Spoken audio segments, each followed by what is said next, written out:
Another model in box review. Today we're looking at the infamous Warthog, the Fairchild A10A Thunderbolt II. This is a kit subject that I've actually built a model of before in the past, but it was a pretty horrific one, and one that I've actually repeated in my stash to do a model in box review on it to avoid like the plague. But I'm not building the Matchbox A10, I'm actually building the Academy Hobby Model Kits variant of the A10 in 72nd scale. Now then, nice image there of a US Marine Corps A10A Thunderbolt II in the lizard green camouflage. Go through the boxing history first of all. The model was originally released in 1988 by Academy as the Fairchild A10A Warthog. I must stress that this kit hasn't changed one iota from this release in 1988 to the present release kit that I've got an inbox review of the modern release kit that's being released in the new boxings now.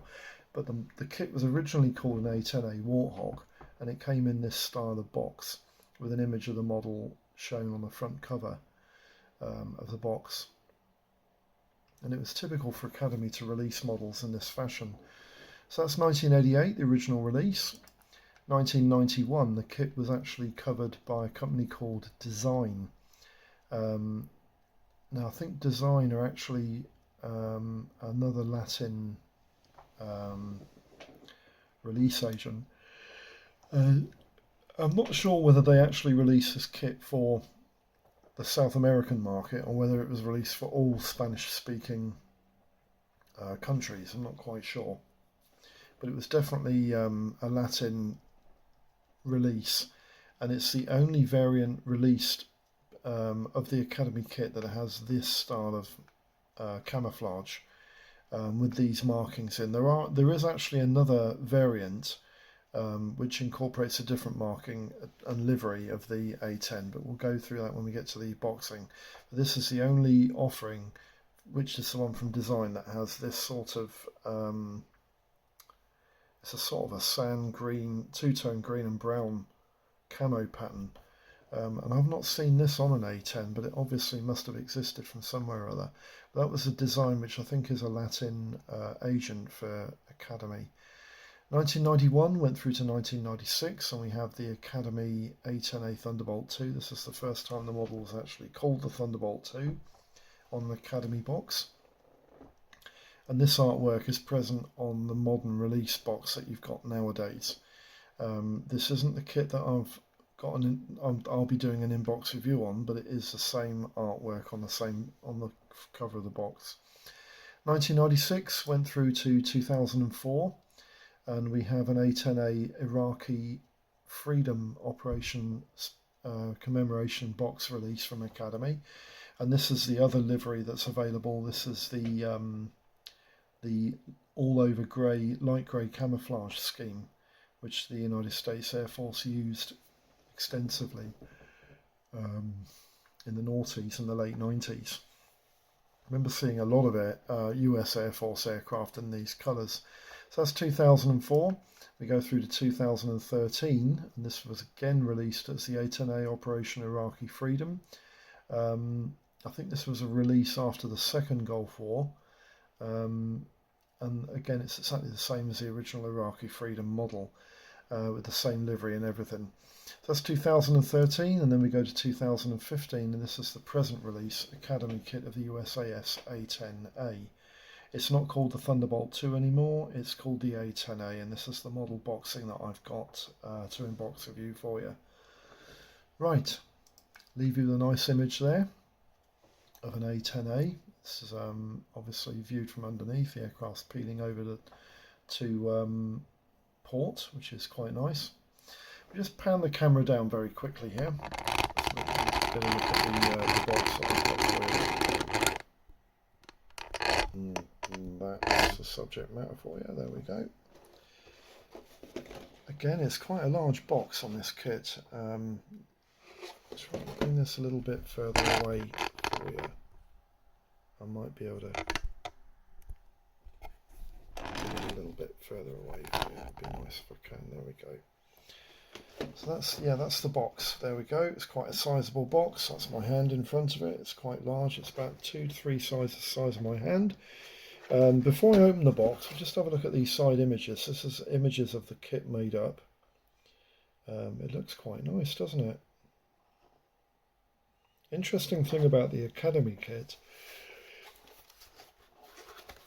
is that it seems to have quite a lot of praise from the pro reviewers and builders. They quite like the Academy kit. They think it's quite good shape, and it gets a lot of stars on their books as far as they're concerned. So the box has a lift off lid, quite easy and nice, not an issue. Instructions, quite nice, and decals there. We'll have a look at those in a minute. One of the things I like about Academy kits, they may be basic, reasonably basic in very many ways, but they do protect the plastic quite a lot by packing the plastic, and I think a lot of companies could take a leaf out of Academy's books and pack their plastic accordingly. And you'll see what I mean when I get the plastic out in a minute. The painting plan on the back of this instruction leaflet is actually, again, it's quite easy to follow. Quite easy to follow indeed, actually, and it gives you itemizes where all the decals go quite clearly. It's quite a nice painting and decal placement plan. Quite impressed with that. And Academy also, of course, do what I call a parts plan on the instruction leaflet, which is quite nice. Wish I could get rid of that shadow, but unfortunately I can't. These are quite good for IDing the parts when you can't see the part number on the sprue, which happens quite a lot. On the front cover, you've got an image of the artwork from the front cover of the box, and then you've got a call out there for all the paints that are used on this particular kit, which is quite nice. And then you've got a lot of safety instructions. Quite a lot of them are in foreign language, obviously, because the kit's made in South Korea. Academy's a South Korean company. And then you go through the instructions, the build instructions, and the kit builds up in 8 parts, 8 stages. And the kit is quite basic construction. The actual construction method of the kit is quite simple. Section 1 and 2 is basically the interior of the aircraft, and decals there for the instrument panels, which is it's all right for this scale, and it's quite nice. And then you've got the wheel well and the cabin floor, and that all builds up in a sub-assembly for section 2, and then you put the airframe together, which is quite easy. Again, this is a kit that you're probably going to need to put a little bit of weight in the nose, so you're going to have to try and put some weight. Yep, they're telling you to put some weight here, there and everywhere. Yep, there you go. Section 3 is the wings assembly, quite nice and easy, and section 4 are the engine assemblies. Got 2 engines on the A10, of course. And the Academy kit gives you air intake rings, which is quite handy for painting them out, and proper engine nacelles and proper engine exhaust systems with the turbines built into the back of them, so that should look okay. It should look quite nice. The airframe assembles in section 4, quite nice and easy. And section 5 and 6, you've got the undercarriage construction and installation, which is quite nice as well. That's the main undercarriage there in 6. Double that up for the other side, and that gives you an exploded view of what the parts look like before they're assembled. So that's quite easy as well. And then also, as part of a sub-assembly or like a part step to section 5, you've got the forward fuselage assembly there with the canopy, the nose section, the Avenger GAU-25 cannon, and some steps there that go for the pilot to step into the aircraft. And then section 7 and 8 is basically the stalls and the wing pylons and fuselage pylons. And the stalls on this kit, there's a bit of criticism online about the stalls for this kit. They say that the stalls are a little bit boring, but I think you know, it's not bad. You've got some slicks there, some Mavericks. You've got some paveway bombs and some more slicks there. I don't think it's that bad. I think they're quite comprehensive. And that's the instructions complete, no problem. So, you know, there's not an issue there, I don't think, with the instructions. I think they're quite clear. They're quite defining in, you know, what you have to do and everything. The decals are supplied in their own little plastic sheet. This is typical of Academy. Academy do this with every kit they supply. They put the decals into a little plastic protection bag, and all the parts are in protection bags as well, and the decals are quite nice. They're actually quite nice. I'm quite impressed with those. The actual register on them is really nice. But, you know, I can't feel a ridge on those decals at all. I think they'll lie absolutely beautiful on the kit. Yeah, I think that's quite nice. The instrument panel decals there are quite good as well. They look alright. Register on them, and you can read everything on there, can't you? I don't think there's an issue with the decals. They're not made by Cartograph, funnily enough, but they're not bad, are they? You know, I think I've seen an awful lot worse than decals before. So that's the decals, no problem. And when we get to the parts, now the parts, you've got 2 screws. On average, you've got 2 screws for each bag.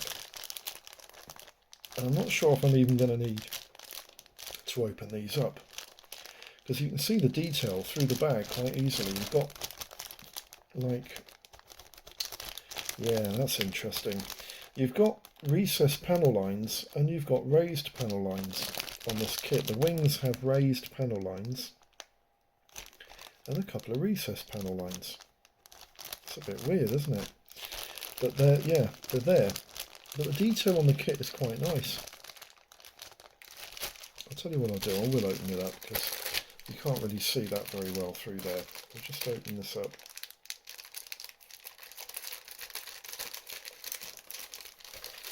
So you can have a good look at these parts, because these parts are quite nice. I think they're quite nice and they're worth a look. Let's have a look at this. Let's have a look. So first of all, you've got the upper wing. Now the upper wing is actually quite nicely detailed. Can you see that? These ridges here, they're raised, and these ridges are recessed. That's really weird. And these ridges are recessed as well. So you've got recessed lines on the slats, raised panel lines on that runner there, and recessed panel lines for this runner here, and the elevators and the trim on the corner here, that's recessed as well. So that it's a really weird sort of mix of recessed and raised panel lines. Unusual. The actual detail on the wing it's relatively plain, isn't it? You know, it's not that heavy, and you know, a lot of models they put these massive big thick ruts on the panels, and it's a bit of a shame. But that is quite nice, and the A10 is very much like that. The underside of the nose section of the fuselage there, that's quite nicely detailed as well, and those panel lines are recessed, which is quite nice. The Mavericks, you've got some writing on there, which is Academy, Sprue A. Yeah, canny, isn't it? There we go. So that's that sprue, quite nice. Then you've got the underside of the wing, and the underside of the wing is, again, you've got recessed panel lines here, raised panel lines there, and recessed panel lines there. That's weird. I've not seen that before. All this detailing on the underside of the wing is actually recessed. It's my fingernails dropping into it, which is a recessed panel line. All those markings are all recessed, which is really, yeah, I'm not used to that, having raised and recessed on the same part. The detail on the tail plane is quite nicely defined. It's not overdone. There's a bit of abnormalities in the paint, but in the plastic, but the paint will hide that. The tail fins, they're quite clean as well. Again, just to show That's a recessed panel line on that. It's not a raised one, it's recessed, which is really, I can't get my head around that. It's weird, isn't it? We'll just open this up because this one has got the transparency screw in it.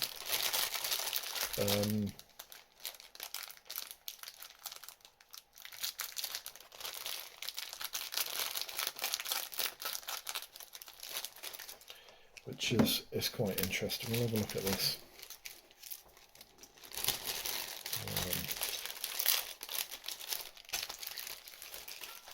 Let's get this. Look at this. This one needs opening up as well. Sorry about this, lads. We'll just open everything up so you can have a look.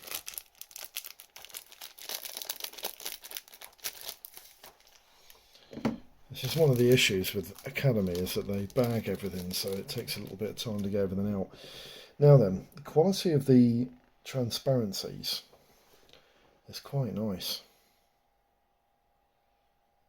I think that transparency is about as good as you would expect from any plastic model in 70-second scale. That's pretty good. It's crystal clear. The frame is quite nicely cast as well, and there's a few extra little parts.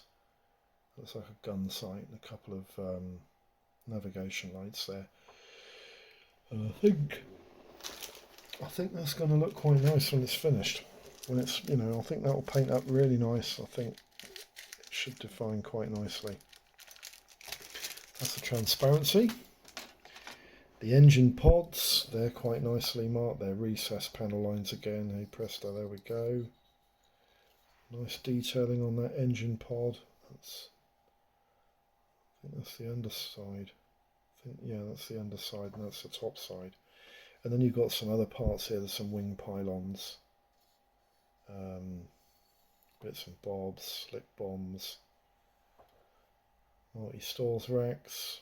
Quite nicely moulded. I quite like the look of this kit. It does, I think it's living up to the fact that the pro builders like it. The interior cockpit, that looks quite good. Pilot seat doesn't look too bad. It's got two sides as well to that as well too, remember. That's the wheel well. Not much to write home about that. There's a few sink marks in there as well, which will probably need removing. And also the paveway bombs. Good shape, they look about right. And the engine, the fan blades are actually quite nice. I think they'll paint up nice as well. All you guys that like the sludge washes, you could get some sludge wash in there. To find that quite nice, it would be good. And the exhaust fan blades there. The main wheels are quite nicely moulded too. You can see the detail on there. They're quite good, aren't they? And that's the tail, the nose wheel. That looks quite nice too. The pilot step. It's all quite nicely cast. Excuse me. Oh, bless me. I've got a bit of a cold, lads. I'm sorry about this, but I've had a bit of a cold all week and it's been giving me some grief at work. And I don't know how many of you guys out there suffer from hay fever, but I've never had hay fever until I've reached the grand old age that I am, and I've started to get hay fever over the last 2 years. And God, it's awful. It's really awful.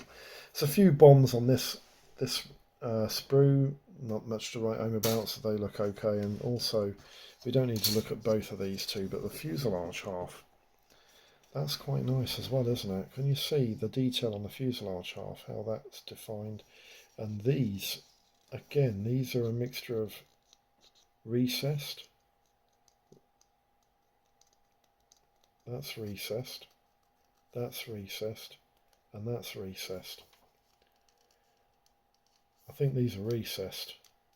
The fuselage detail and panel lines, they're all recessed, which is quite nice, but it's really weird with the wings, because definitely two of the lines on the wings are raised, which is a bit weird. I've not seen that before.